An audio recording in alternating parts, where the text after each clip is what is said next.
And now, tignan po natin ulit for the 27th time, the famous jump. Can you join me in a countdown?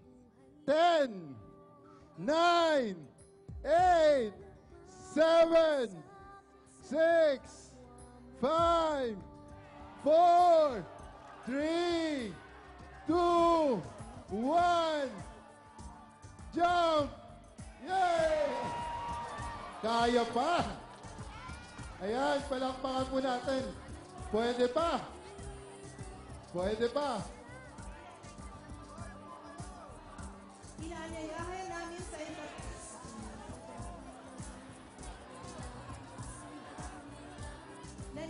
Nandito na ang isang ating awardee, si Mrs. June Kitty Castro.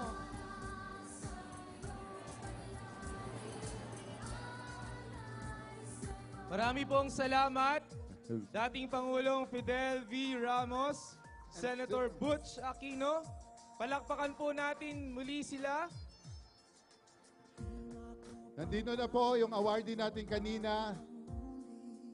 Inanyayahan namin sa entablado ang mahal na Pangulong Aquino upang saksihan ang ating parangal, ang awarding para kay Ms. June Kitty Castro at si Ginang Margie Wico, trustee ng SOEF, upang samahan si Presidente Aquino.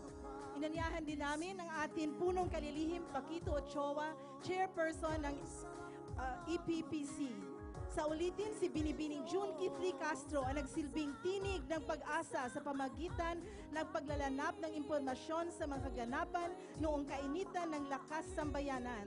Dahil sa kanyang pagbabalita at sa pagsahimpapawid ng mga salita ni na Jaime Cardinal Sin, malaki ang itulong ng Radyo Bandito upang dumami ang mga taong nanindigan laban sa diktatorya. Malugod na ang ginagawa ng EDSA People Power Commission at ang Spirit of EDSA Foundation, si Binibining June Kitty Castro.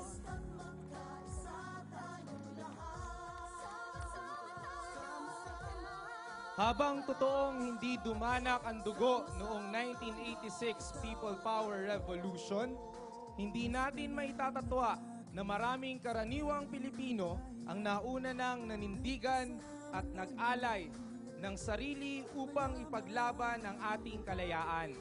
Kung iisipin, ang ating mga taya kanina ay nangangahulugan lamang ng pag-aalay ng panahon at pagod. Palakpakan muli po natin